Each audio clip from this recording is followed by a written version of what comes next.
बदलापूर येथील एका विद्यार्थिनी विरोधात डॉक्टर बाबासाहेब आंबेडकर यांच्याबाबत सोशल मीडियावर आक्षेपार्ह पोस्ट केल्याप्रकरणी अॅट्रॉसिटीज कार्याअंतर्गत गुन्हा दाखल करण्यात आला आहे। फेसबुक आणि इंस्टाग्रामवर संबंधित पोस्ट केल्याचा आरोप आहे। माहितीनुसार सुरुवातीला संबंधित विद्यार्थिनीला समज देण्यात आली होती, मात्र त्यानंतरही तिने 14 एप्रिल रोजी अनुसूचित जात जमाती कायद्याबाबत आक्षेपार्ह आणि समाजात तेढ निर्माण होईल अशी पोस्ट केल्याचा आरोप करण्यात आला।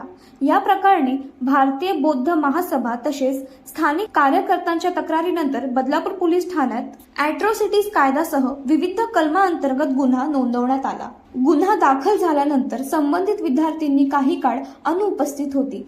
तिचा शोध घेण्यासाठी पोलिसांनी घाटकोपर आणि उत्तर प्रदेशसह विविध ठिकाणी तपास केले। अखेर विद्यार्थ्यांनी बदलापूर पोलीस ठाण्यात हजर झाली असून जाहीर माफी मागितली आहे। दरम्यान यापूर्वी प्रभू श्रीराम यांच्या विरोधात आणि आता डॉक्टर बाबासाहेब आंबेडकर यांच्या विरोधात सोशल मीडियावर आक्षेपार्ह वक्तव्य केलं जात असल्याने अशा प्रवृत्तींबाबत प्रश्नचिन्ह उपस्थित होत आहे। प्रतिनिधी शीतल दांडेसोबत बदलापूर न्यूज चॅनल बदलापूर। बाबासाहेब आंबेडकर यांच्याबद्दल सोशल मीडियावर आक्षेपार्ह पोस्ट केली होती। समाजाच्या समजेनंतर कुठेतरी तुम्हाला तुमची चूक कळाली। बाबासाहेब आंबेडकर यांच्याबद्दल सोशल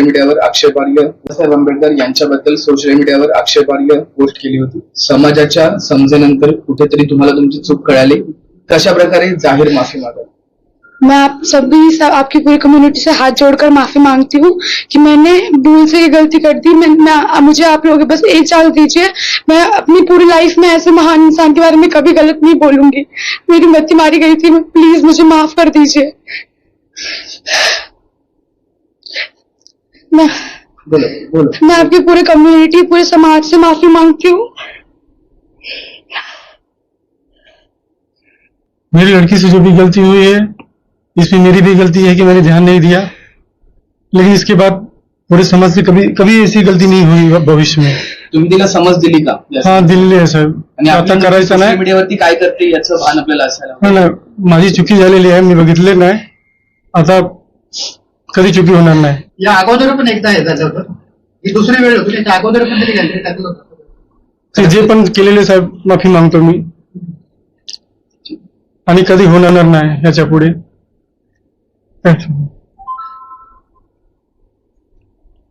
मानव डॉक्टर बाबासाहेब आंबेडकर यांच्याबद्दल फेसबुक इंस्टाग्राम वरती आक्षेपार्ह पोस्ट केली होती।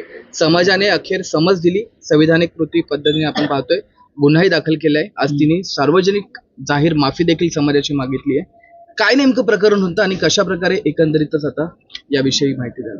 बदलापूर पश्चिम येथील हेंद्रेपाड्यामध्ये राहणारी सरिनी पांडे, मला वाटतं तिचं वय काहीतरी 20-21 असेल, कॉलेज कुमारी आहे। तिने एप्रिलमध्ये पहिली पोस्ट केलेली। तर त्या आक्षेपार्ह पोस्टबद्दल माझे मित्र संकेत साळवे यांनी तिला समजवलं की असं काही करू नकोस, ती परिचय असल्यामुळे। तर त्यावेळी तिने ती पोस्ट डिलीट केलेली आणि आम्हाला वाटलं की त्यावेळी झालं, पण नंतर संकेतला UP बिहारवरनं धमकीचे फोन येऊ लागले। नंतर संकेतने मला सांगितलं असं होतं, बोला थांब जरा जयंती होते, नंतर आपण बघूया म्हटलं। तर परत साधारण 24 एप्रिलला परत तिने आक्षेपार्ह पोस्ट टाकल्या। मग त्यावेळी संकेत आणि आशिष कांबळे हे तिला ओळखतात दोघेही, तर ते मला आले, बोलले की साहेब असं झालं परत। तर त्या मुलीला सांगून पण ती कळत नाही आणि ती वारंवार अशा आक्षेपार्ह पोस्ट टाकते, समाजाबद्दल, SC/ST ॲक्टबद्दल अशा पोस्ट टाकते। तर बोललो ठीक आहे, आपण सध्या तिला समज द्यावी पोलिसांनी, कारण तिला एखाद्या वेळी आपली भाषा कळत नसेल, पोलिसांची भाषा कळत असेल, पण पोलिसांमार्फत तिला केवळ समज द्यावी ह्या हेतूने आपण एक तक्रार दिली। आम्ही तिला 25 तारखेला, आम्ही 24 तारखेला 2 तक्रारी दिल्या की तिच्यावरती तिला समज द्या आणि असं करू नये, कारण ती अजून लहान आहे, म्हणजे लहान म्हणजे अज्ञान आहे समजा। तर अशा आम्ही तक्रारी दिलेल्या। तर त्यावरती पोलिसांनी तिला समज दिली आणि आमच्या तक्रारीमध्ये आम्ही हे सांगितलेलं की तिचं इंस्टाग्राम अकाउंट बंद करा, पण ते इंस्टाग्राम अकाउंट बंद केलं नव्हतं, इंस्टाग्राम चालू होतं। नंतर परत त्यानंतर साधारण तिचे एक व्हिडिओ आले। नंतर परत 22 तारखेला परत तिचे मेच्या तिचे अजून एक आक्षेपार्ह पोस्ट आली। मग त्यावेळी आशिष आणि संकेत हे दोघेही माझ्याकडे परत आले आणि ती पोस्ट बऱ्याच लोकांनंतर पाहिली पण। आता मी आतापर्यंत दोघांना सांगत होतो की थांबा आपण पोलिसांमार्फत हे प्रकरण मार्गी लावूया, पण आता जे जास्त प्रसार झाल्यावरती ना बोललो एक काम करू, आता जेव्हा आपण गुन्हा दाखल केला पाहिजे, कारण याच्या आधी तिला 2दा संधी देऊन देखील तिला समजत नसेल तर तिला गुन्हा दाखल केला पाहिजे. म्हणून आम्ही भारतीय बौद्ध महासभा वगैरे सगळे एकत्र आले आणि ही जेव्हा गोष्ट सगळ्यांना कळली तेव्हा भारतीय बौद्ध महासभा महिला शाखेच्या वतीने 23 तारखेला यांच्याकडे तक्रार अर्ज दाखल झाला. त्या तक्रार अर्जाच्या अनुषंगाने आम्ही 24 तारखेला इथे FIR दाखल झाली. त्या FIR मध्ये त्या मुलीवरती SC/ST ॲक्ट आणि 2 समाजामध्ये ते निर्माण करण्याचे गुन्हे लावले त्यावरती केल्याप्रकरणी. आणि नंतर मग ती मुलगी 25 तारखेपासून गायबच होती. ती आजपर्यंत सापडलीच नाही. आम्ही ACPकडे वारंवार तपास करतोय की काय झालं याच्यावरती. 2 वेळा ACPना भेटलो, परंतु ती कुठे UPला आहे सांगतात, कुठे घाटकोपरला आहे सांगतात, पण ती कधी भेटलीच नाही. नंतर आम्हाला 2-4 दिवसापूर्वी असं कळलं की ती मुलगी आले आणि झालेला तिच्याकडनं जी चूक झाली त्या संदर्भात तिला पश्चाताप झालेला आहे तिच्या पूर्ण फॅमिलीला, आणि ते समाजाची माफी मागू इच्छित आहेत.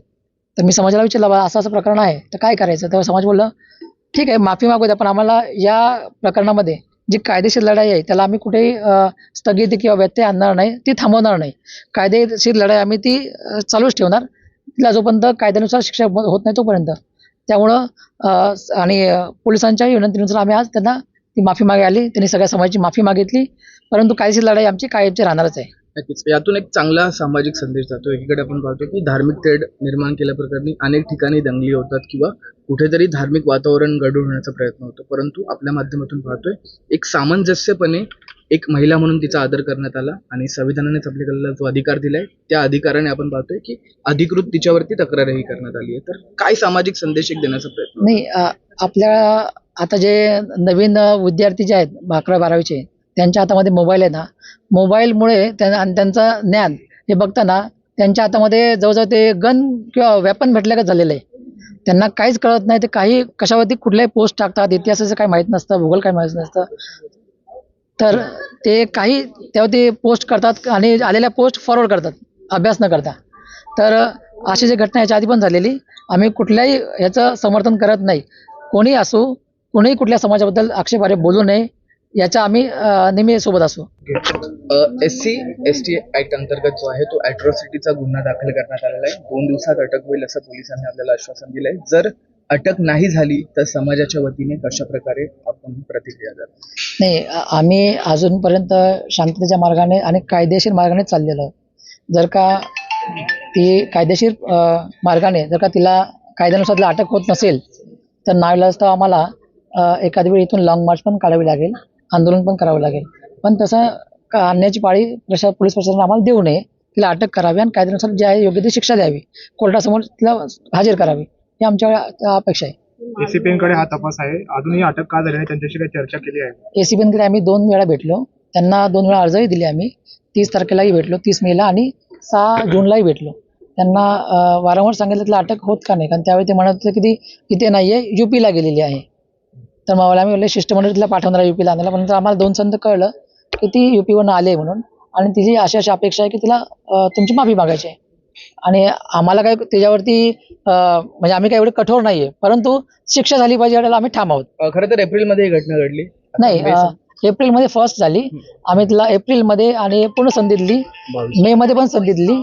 मेच्या 22ला जी घटना घडली त्यावर आम्ही FIR दाखल केली. ACP कुठेतरी दिरंगाई करताय असं? हो, 100%. संशयास्पद भूमिका वाटते त्यांची. आता त्यांची संशयास्पद भूमिका म्हटल्यावर ते आहेच ना, थोडंसं डिले केलं का वाटतंय मला. यापुढे काय इशारा द्याल त्यांना अटक नाही झाली? त्यांना आम्ही याच्या आधी पत्र दिलेलं आहे आणि परत एकदा त्यांना पत्र देऊन सांगू की बाबा पुढे लवकरात लवकर जर का तिला अटक होत नसेल या ऍक्ट अंतर्गत, तर ते वारंवार सांगतात की 35 कलमा अंतर्गत तिला आम्ही नोटीस देणार, पण ते सांगतात फक्त BNS कलमा अंतर्गत, पण अॅट्रॉसिटीचं बोलत नाहीत ते. पण अॅट्रॉसिटीनुसार तिला अटक झाली पाहिजे, भले ती नॉमिनल अटक का होईना, पण अटक झाली पाहिजे. ती झाली नाही अजून, तर ती व्हायला पाहिजे त्यांच्याकडनं. अटक नाही झाली तर काय भूमिका असेल? अटक झाली नाही तर आम्ही तिला आंदोलन करू किंवा इथून लॉंग मार्च काढू. अपेक्षा फक्त आता हीच आहे, जशी पोलिसांनी पर्यंत आणली, आमची माफी मागवली, त्याच पद्धतीने अटक कधी होणार हे सुद्धा सांगावं, आणि कायदा बदली झालाय का हे सुद्धा जाहीर सांगावं. कारण की हे कायद्याचं हे दिसत नाही मला, कायदा बदली झाल्यासारखा वाटतंय. त्याच्यामुळं कायद्याचा दणका हा भेटला पाहिजे, आणि संविधान काय आहे आणि बाबासाहेब काय आहे हे कायद्यात हे केल्याशिवाय ती समजणार नाही. त्याच्यामुळे एवढीच माझं म्हणणं आहे की पोलिसांनी जसं सोडायला गेले VIP, घेऊन आले VIP, तसं उद्याच्या संघ VIP होतं का ते जरा त्यांनी डिक्लेअर करावं. चला, जय भीम.